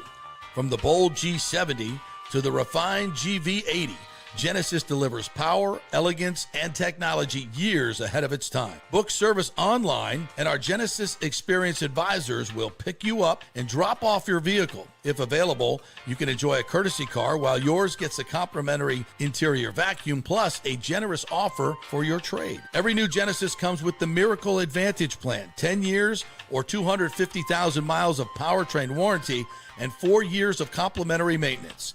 Visit us at 801 East Bears Avenue or online at genesisoftampa.com. Genesis of Tampa, luxury redefined. Sports fans, it's time to gear up. Head to fanstreamsports.com and check out our brand new merchandise store. We're talking bold t-shirts, 3/4 zips, hoodies, hats, mugs, and more. Everything you need to rep your favorite shows and your favorite crew. Whether you're rolling with the JP Peterson Show in Tampa Bay, From the Rough in Dallas, the Timm Show featuring Clay Hall, or the Jeff Thidoff Show in Ohio, or any of our Fanstream Sports original programming, we've got the perfect look for game day and every day. So don't wait. fanstreamsports.com. Click merch and grab your gear now. Wear the stream, live the stream, fanstreamsports.com. Hey, kick off the new year by impressing her with a real diamond, a natural diamond from Golden Diamond Source. Don't start with a fake diamond, guys. That's a really, really bad idea. And if you're ready to pop the question, find the perfect engagement ring at the Golden Diamond Source, just like I did, just like Nick did. It is the best selection, the best staff, the best everything. And discover the new Emily collection by Emily Johnson Weintraub, a sleek and modern jewelry line that makes everyday gifts absolutely extraordinary. And by the way, gold prices have never been higher, so turn that old unused gold into cash or a stunning new piece. Just take it on down to the Golden Diamond Source and trade it in. Lots to get done at the Golden Diamond Source this new year. Start with an engagement ring from the greatest, the Golden Diamond Source. 3800 Overton Road, always online at the Golden Diamond Source. It's a love you give only at Golden Diamond Source. JP here for Riveters, our new official sports bar and grill of the JP Peterson Show. And just like our show, no BS, no corporate chain feel, just amazing, authentic folks serving great comfort food in a casual atmosphere at unheard of prices.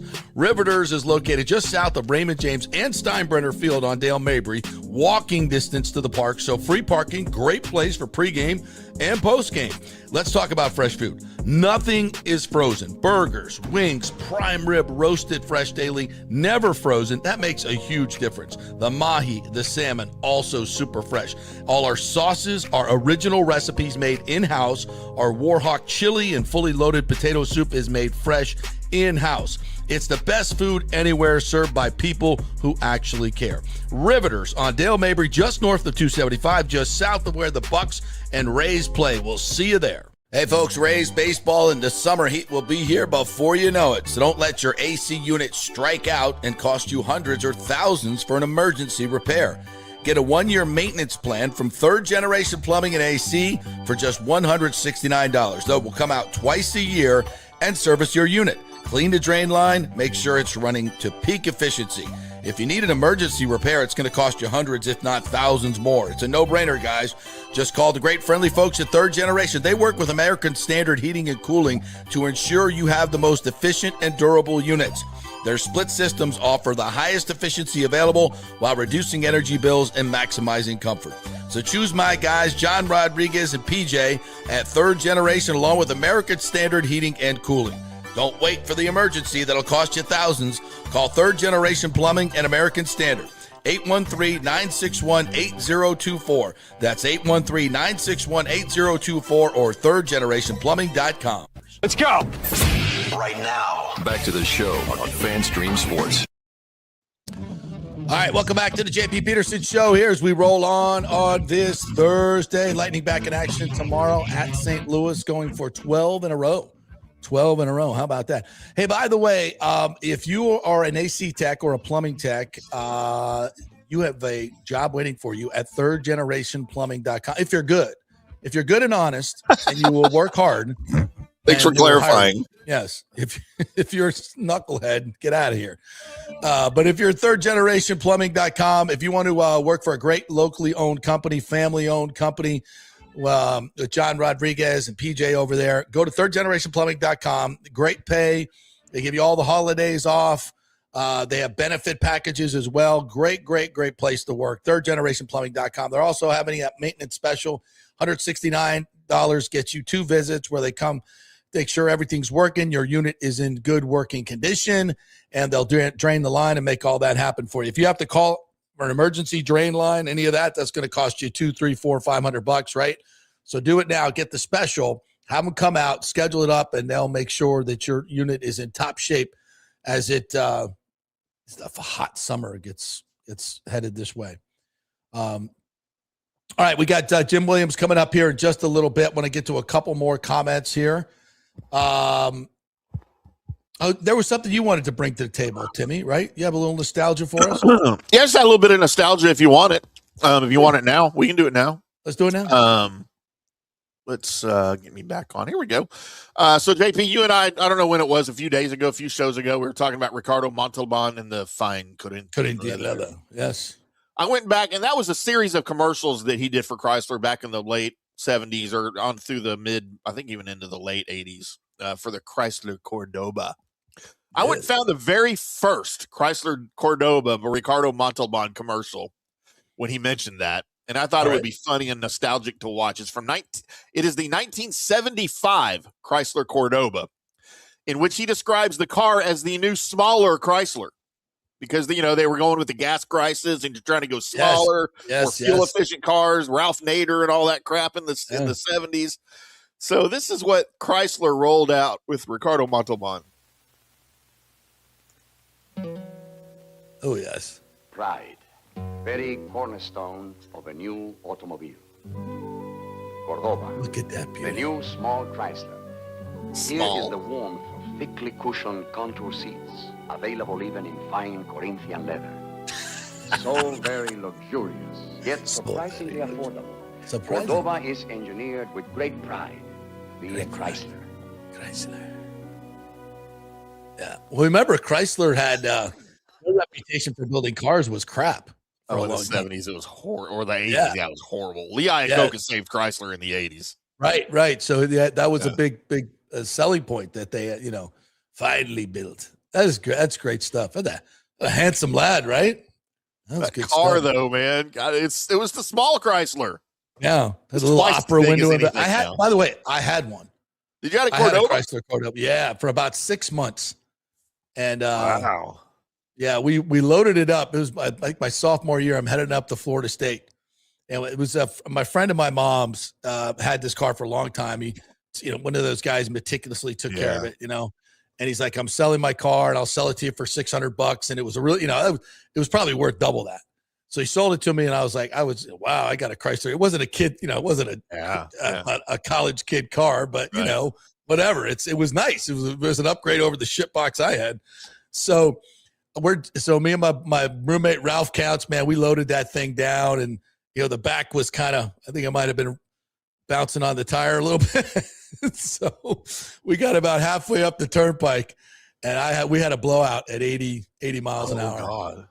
And that thing, that back tire exploded. Yeah. And I was like, I remember riding on the rim, sparks are coming off, and I'm trying, and it was like, everybody's going back north. It was crowded on the turnpike. Wow. And that thing fishtailed like 4 or 5 times. And then we hit it. Hit it into the guardrail. We went left, and thank God there was a guardrail, because if there's no guardrail there, I'm going through, up, and into the oncoming traffic, and it's over, baby. Man. So we hit the guardrail, and I think we had come to our speed had slowed a little bit. My buddy wasn't wearing a seatbelt, and he hit the front windshield, and he had his hat on, and it hit like right there, kind of saved him. Yeah. But that thing was built. It was built. I didn't get a scratch on me, and we walked away from that one. But the car was pretty much totaled. Like Chrysler Cordoba was totaled, but it's fine Corinthian leather. Love it. It was terrible. Timm's here if you're ready for him. Yeah, but we survived. Yep, let's do it. Let's welcome in our good friend Jim Williams, 7-time Emmy Award winner, and he penned a great article on the Rays' new possible television network. Jim, how are you, my friend? Excuse me, I'm well. The flashback of the Cordoba. Yes, how about that, huh? Yeah, that was good. My father was the regional sports network. Was the regional marketing director for Ford, and and basically, I grew up in Lutz, went to Chamberlain High School, graduated from USF, the Harvard of Hillsborough County, and anyway, he worked with Iacocca, and those were the days, man. Those basically, they used to call them land yachts. Yeah. And so you had a land yacht, and I had an ambassador, American Motors ambassador, when I went to school. That couldn't have been an AMC ambassador. Oh, the grandma. Oh, my Lord. Pacer. We're talking about the Pacer. My God, we're discussing. Yeah. God, that was awful. Garbage that was. But anyway, yeah, it's I brought back memories. By the way, he was on Fantasy Island. Island with Tattoo. Tattoo. Yep. Yeah, all right, boss. Here comes the plane. Here comes the So everything, he could read the phone book and it would sound good. I don't know. Oh man, Good yeah. head voice. He was a good spokesman.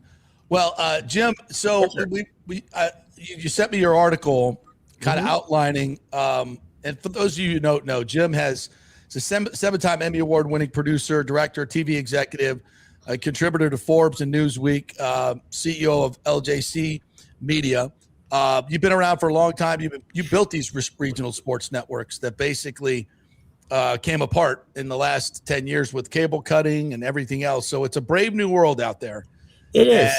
And I want to set this up for Rays fans to know that this is a crucial part of their plan, because local regional television is the lifeblood of Major League Baseball in terms of money. This is where the Dodgers and obviously there are bigger markets in New York. This is where they get all their money. Mm-hmm. So capitalizing on what's there now is going to be crucial for this team in order to get more money for payroll, right? So this is how on the field. So kind of explain what the situation they're in right now and what they have to do. Well, they walked away from, and rightfully so, Main Street Sports, who was paying them. Now, there are estimates all over the place as to what exactly the Rays were getting. But I think an educated guess would be somewhere between $45 and $55 million from them. Yep. I think that's an educated guess. Some would go up a little bit, one would go down a little bit. And in cases, again, they renegotiated that deal, as you remember, when FanDuel, which was Diamond Sports, went out of business. They renegotiated. I'm assuming they did not renegotiate up. So, right. Yeah. So whatever that number is, it's somewhere. Let's just call it 50, just to make it simple. They clawed back their rights in large part because Rob Manfred wants everybody to be under the MLB TV moniker going into 2028, because that's when they have the national contract come up. Right. If he can sell the national contract with regional sports intact with it, then the regional the teams that are on the MLB TV platform will receive more money than they would normally. Okay. So if you take that situation, and we have to build a hybrid now, we're almost going back to the future. Right. When I first started, I worked after WTOG, I went with TVS and Warner Sports. They owned USA Network at the time and regional sports networks. And basically what we did is we produced games, and then they would show either on pay TV, because cable was not something that was readily available in the big cities, right? So you had pay TV, you had over-the-air broadcast, you had cable, and that was the three things that got things going. Real quick, little short history lesson: 1984, Cable Act came up that allowed cable companies to bundle content, and from that point on, man, the money just flowed. Yeah, and then executives like John Skipper at ESPN decided, well, gosh, if we want to get baseball, football, basketball, whatever, we're gonna have to overpay for it. Right. Not by the point that John and some of his predecessors did. They went way over the top. Now, what blew the RSNs away is a series of things. One, the Dodger and Laker deal that they did with Spectrum, which was estimated at between $7 and $8 billion. And for the Lakers, I think it was $3 to $5 billion. And this is over a 20 gigantic period. rights fees. Right. It's over a 20-year period. At the same time, Yes became I work with Harvey Schiller on developing that network. So that was a Yankee-owned. That's Yankees network. owned. So Yankees took it basically in-house and made all the money off it. That's right. And that is what happened with SNY, which is where the Mets are. Yeah. So what do we do now, right? Right. If the Rays were to craft a 6 or 7 station market, I mean, you see it with the Lightning now. Yeah. Type of market that would get them into, say, Jacksonville, Tallahassee, Orlando, Gainesville, Ocala, Tampa Bay, Sarasota, and Fort Myers. It is conceivable that with that money and the money that they would receive from MLB TV, that they could easily be right back at that $50 million number.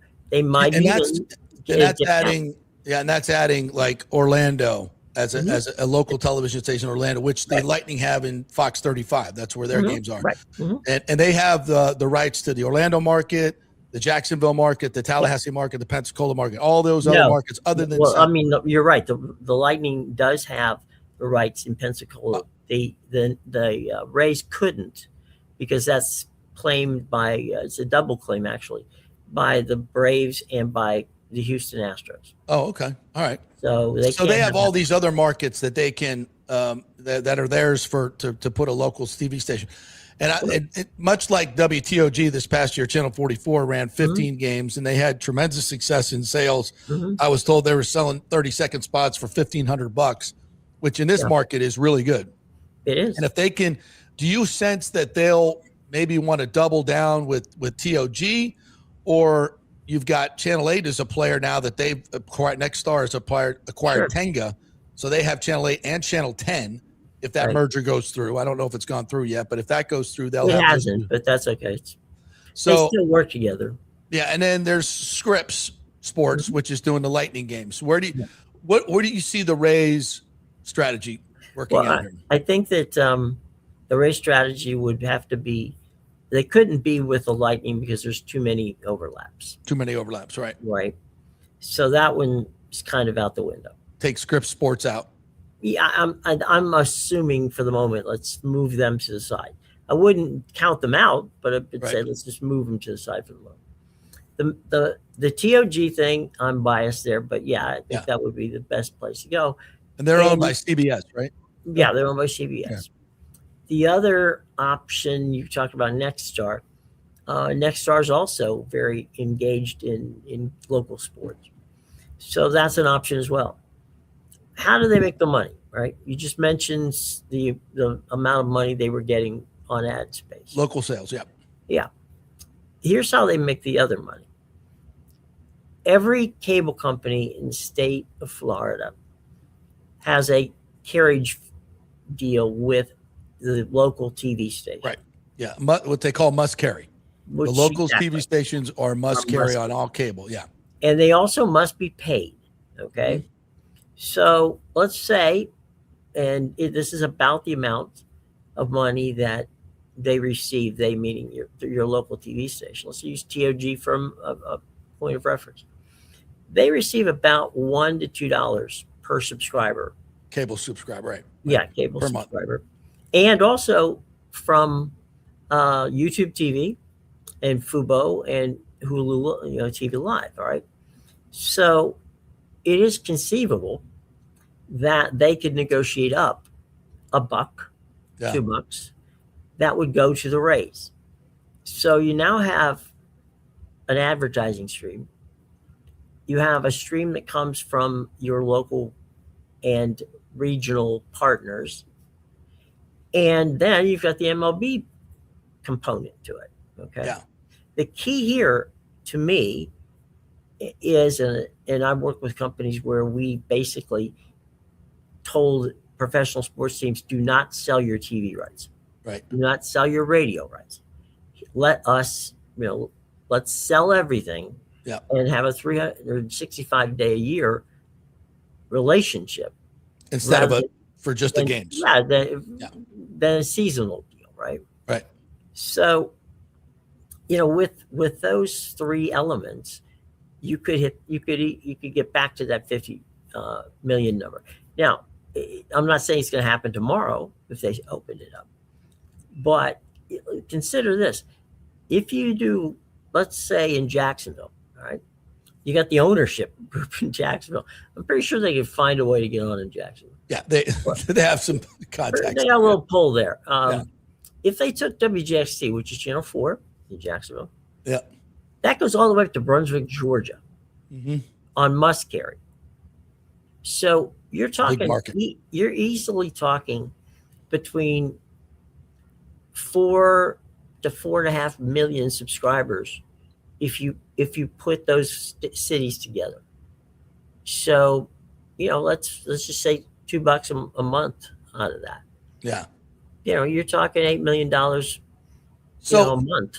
So to kind of bring this all together, Jim, you think what do you think? Now there was reports out there that Sternberg got $85 million from I guess it was with Fox Sports Sun, I think at that particular time. So that was a 10-year deal, and I believe he got half of that up front, according to the lawsuit that was that money was disclosed in that lawsuit. So we think that's pretty accurate. Do you think there's any way they can get back to that number per year eventually? Eventually, yes. Yeah. And that's going to be dependent a great deal on what Manfred does with the new 2028 contract. Yeah. If you remember, the funny thing is that sports business, and specifically sports business media, has now become mainstream, sports. Yeah. Everybody wondering and speculating on what's going on. We all know that the NBA got approximately $76 billion for their contract. The NFL contract's coming up around 2029, 2030. Okay. God knows what they're going to get. I mean, they print the money there. That's $76 billion the NBA got over how many years? It's a 10-year deal. Wow. And they shut out TNT and put in, obviously, Amazon Prime. Yeah. And that was a very, because I know TNT was coming back and going, we got screwed in this deal. No, they didn't. They just didn't bid on it properly. Yeah, right. So the streamers are going to become a huge, important part of Major League Baseball. Yeah. My understanding with Manfred in speaking to, folks in the Major League Baseball office, that they know they're not going to get 76 million, a billion. I'm sorry. But they'd be happy with in that 35 to 50 billion dollars. Yeah. Well, that's going to be a lot of money for the clubs coming up. That's Jim, hopeful, yeah. it's a very interesting setup, and I know these things take time, and there are a lot of negotiations. Yeah. They don't have a whole lot of time. It's we got 3 months to. Yeah, Actually, 2 months to spring training almost, right. or less. They're going to have to pivot quickly. Yeah. Which means give the rights, basically. The local rights are going to work with MLB TV, and they're going to try to work out something as they develop. I mean, you've got a new ownership group and now a new TV situation. Yeah. So I'm sure that they'll sit down and work it out and figure out what makes the most sense for them. But I think the death of the regionals, at this point is there because everything was predicated on that cable TV money, and it's not there. Yeah. So, it'll be interesting time times for $85 million, but is it realistic? I don't know. We shall see. Interesting stuff, Jim. Appreciate your expertise on this. One quick one as we go out the door. I can tell you right now that if Mike Tomlin walks into a broadcast studio, which, by the way, CBS, NBC, and Amazon have already talked to his representative, he will become the highest paid color analyst if they don't take him into the booth at about $16 to $20 million. Jeez, wow. Which is a lot more money than he was making as a coach. Well, Dick Vitale, who and I know, great guy. I love Dick's, they asked him if he wanted to coach again. He goes, why would I want to coach? I can coach Kentucky on Monday. I can coach Indiana on Tuesday. And Dick, it would go 8 days a week. It's way more fun and a lot less way pressure. more fun. Yeah. And exactly. He's not going to get fired by the by the boosters. That's for sure. Good for Mike if that's where he goes. But anyway, entertaining show as always. And whatever you need, if you need anything from me, thank you, Jim. Appreciate it. I'm going to retweet that article, the 2 articles that you wrote. Very, very interesting. So you guys can see a little bit more of the details of what the Rays are doing. Thank you, Jim. Appreciate you. Take care. Bye. I love that. I love your background too. Like right there in the middle of the pretty cool, wasn't it? Yeah. Look very real. Look very, very real. All right. When you take one more break, we'll come back and then we'll hit all of I have the updated portal rankings for you as well. We will do that when we come back. Stay with us. Well, the folks at Third Generation Plumbing and AC want to say thanks for making them so dadgum busy. Of course, advertising on your favorite Tampa Bay sports talk show helps, but it's their incredible customer service, honesty, and integrity that have earned them tons of 5-star reviews. And now you could be part of the team at Third Generation. Yes, they are so slammed, they need to hire more certified AC technicians and plumbers.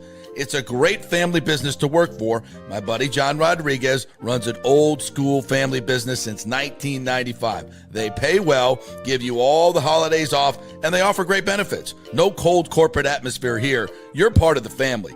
If this sounds cool to you, call them and apply at 813-961-8024, or you can email your resume in at thirdgenerationplumbing.com. Just go to the website, you'll see the button, email them, or call them at 813-961-8024. And don't forget about the $169 yearly maintenance special. It's a no-brainer, guys.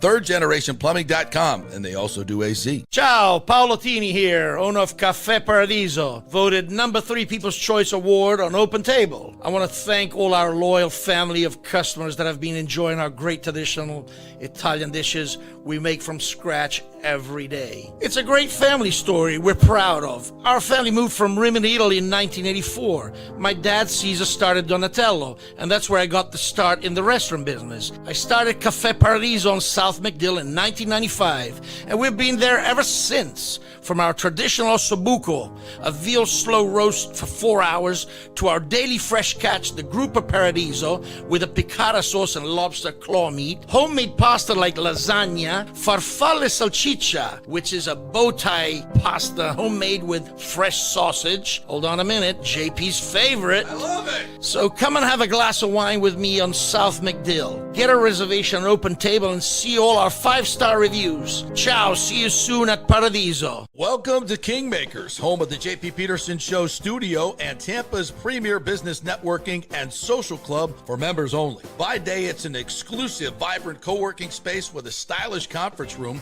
focus rooms, a full production studio, and an in-house marketing team. And by night, Kingmakers transforms into a sports-centric social hub with a full sports bar, golf simulator, and exclusive events. For young entrepreneurs and seasoned professionals, it's the perfect place to work hard, play hard, and make big moves in Midtown Tampa. Close the deal, celebrate the win. Only at Kingmakers.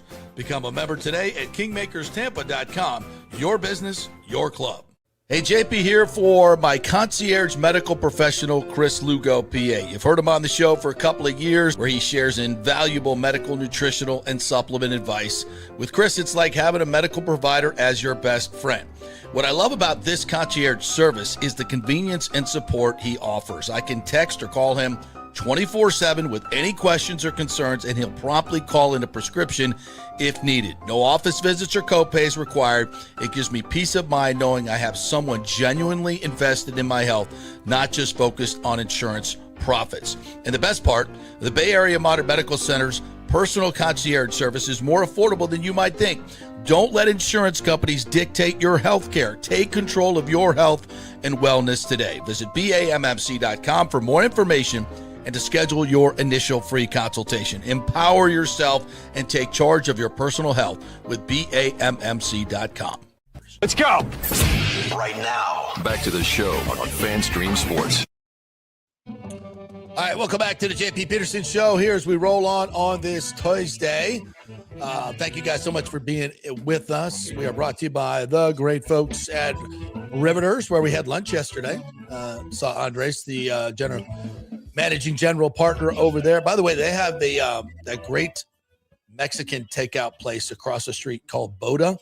If you've not been here, it is fresh Mexican food. It is fantastic. They have a 3-taco special for lunch. I think it's like $12. It's really, really good. The food is super, super fresh. You will love it. Go check it out. It's called Bowden, and it's right across from Riveter. So if you're new for some wings, and boy, we had some wings yesterday. Woo! Big O and Charlie Strong and I went over there, enjoyed some wings. What Charlie think of Riveters? Loved it. Loved it. Yeah, He likes his wings extra crispy. Oh, I do too, extra man. Crispy. Lemon pepper. Yeah. Really good. It's got a great lunch, great atmosphere. Good. Love that place over there. So if you're going to watch football this weekend, a little wild card football, you're looking for a place to watch any of the Lightning games tomorrow night, Riveters is the place to go each and every day. And Bowden, if you're looking for a nice, fresh Mexican, you get a mobile order, by the way, and have a drive-through. Oh, it's right next to Timmy's favorite spot in Tampa. The Mons. Spaceship?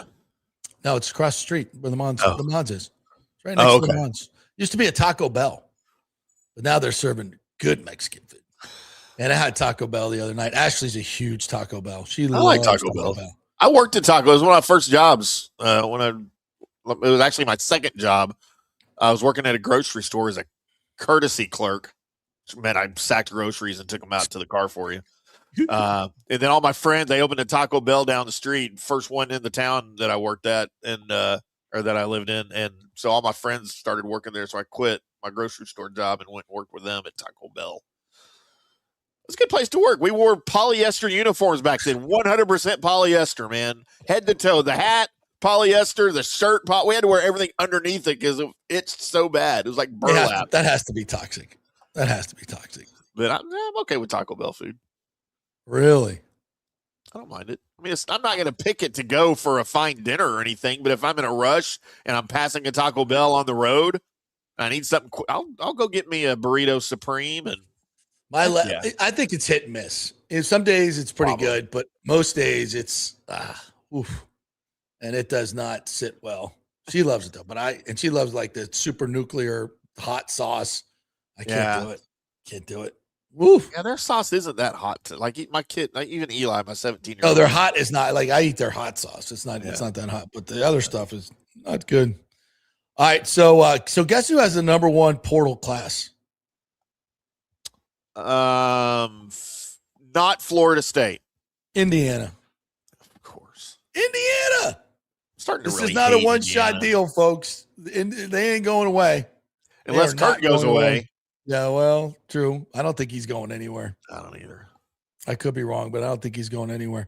Yeah, they got 15 total transfers coming in, only 5 going out.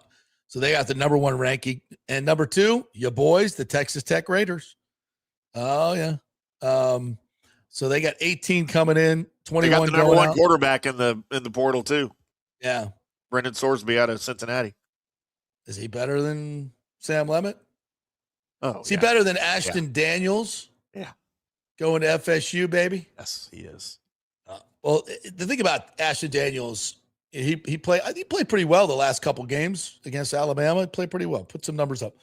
But what I like about this deal is he's not being given the number 1 spot. He's going to have to battle Kevin Sperry for the number 1 job. So I think Mike has maybe learned that you just don't give guys starting positions when you bring them in from the portal. If you bring them in, it's interesting because Joe said this. Joe Madden said this last night as well. He said, when you make changes at the deadline in baseball, he said, you better make sure that whoever you bring in is an upgrade. Because if it's not an upgrade, an obvious upgrade, then the guys that are there that's not cool. It's going to bother them. It's like, why are you shipping out my boy and bringing in somebody who's not as good? It's got to be an obvious upgrade. And I think too often you have situations, we've seen that at Florida State, where you have them bringing in guys at running back and other positions, edge, and you've got guys that have been working their ass off for 2 or 3 years who you recruited, and you immediately give their spot to somebody else. That reverberates through the whole team. So I think that's one of the portal lessons that you have to learn is that when you bring guys in and they take positions of people who are already there, they better be obvious upgrades to everyone. And if they're not, I think you have issues. Yep. I think that's fair. So yeah, then I mean, this transfer portal is interesting because Texas A&M, this is according to On3, by the way, and very subjective. Like Louisville, 24 coming in, 23 going out. How can you have any consistency with your programs like this? Virginia Tech is 5. So right away, James Franklin recruiting his ass off, 22 in, 20 out. Houston is number 6. Houston. How about that? Wow. Ole Miss is 7. UCLA is 8. They have 37 transfers coming in. 37. Woo. Florida's 9th. They're the top program in Florida. Their portal, they got 22 coming in. They've lost 27.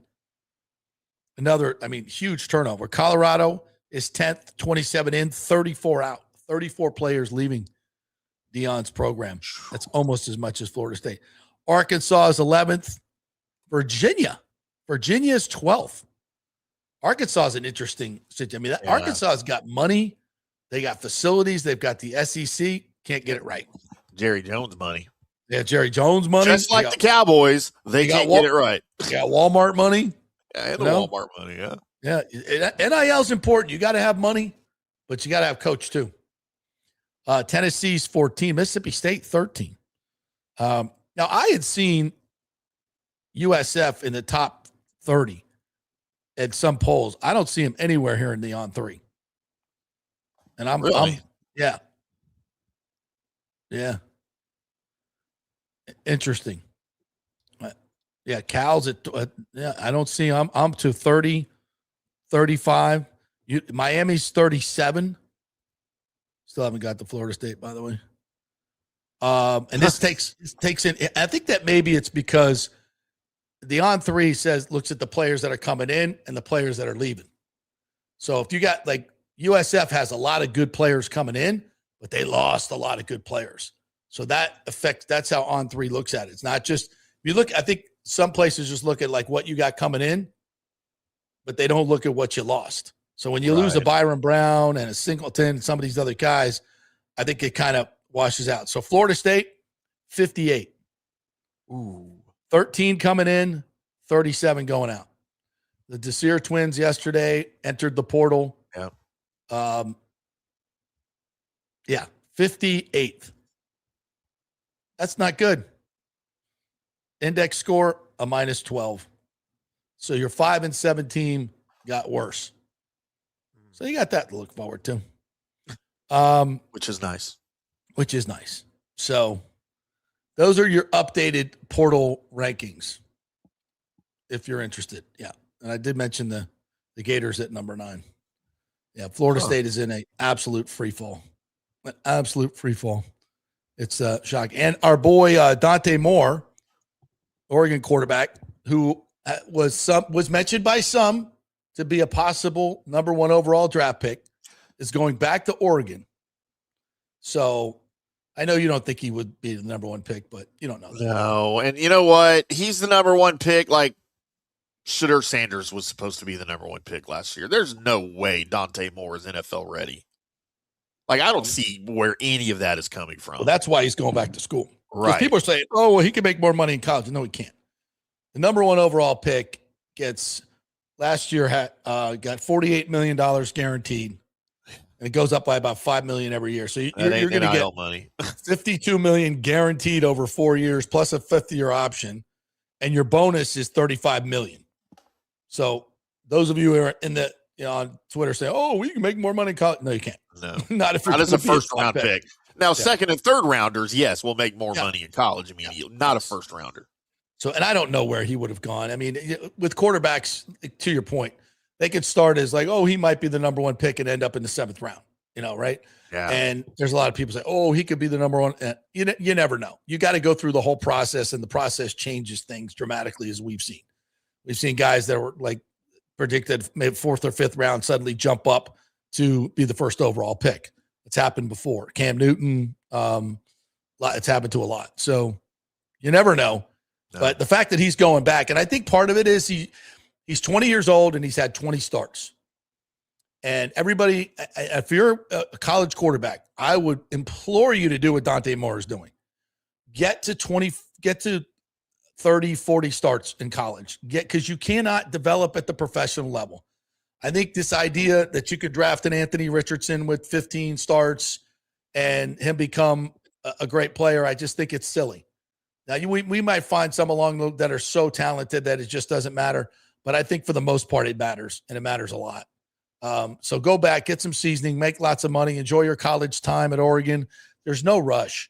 If I'm a kid like that, there's no rush. Now, if you get injured, I get it, but you're still making a lot of money in college, a shit ton of money, and and in the long run, you'll make more. If you go into the draft right now, first of all, you're going to get picked by the Raiders or the Jets. That's a death knell. So and wherever you go in the top 5, 10 picks, you're going to probably go to a bad team. That's just kind of the way it works. But at least if you go to a bad team and you're a seasoned quarterback, you got a better chance of surviving. Yeah. So I don't know. I think that's actually a good development that he's going back to get fixed, so to speak. All right. Anything else we missed today that we wanted to get to? I don't think so. The NIL, by the way, the transfer portal closes tomorrow. Right. So on Monday, enter it. To put your name in. Correct. Yes. So after you can sign, is there a deadline to when you can sign? That's a good question. I mean, I'm sure there is. Well, I mean, you got to, I guess, enroll at school at some point, right? I mean, you would think. Yeah. All right, you guys, thanks again for all your contributions on today's show. We will be back tomorrow with more fun and frivolity. Orestes Estrada is going to join us tomorrow. Charlie Strong will join us tomorrow to take a look at the preview, the Miami-Indiana game, and some of the wild card games going on this weekend since he just coached against some of these teams. So that'll be fun. So we'll do all that tomorrow. Have a great day, everybody. See you then.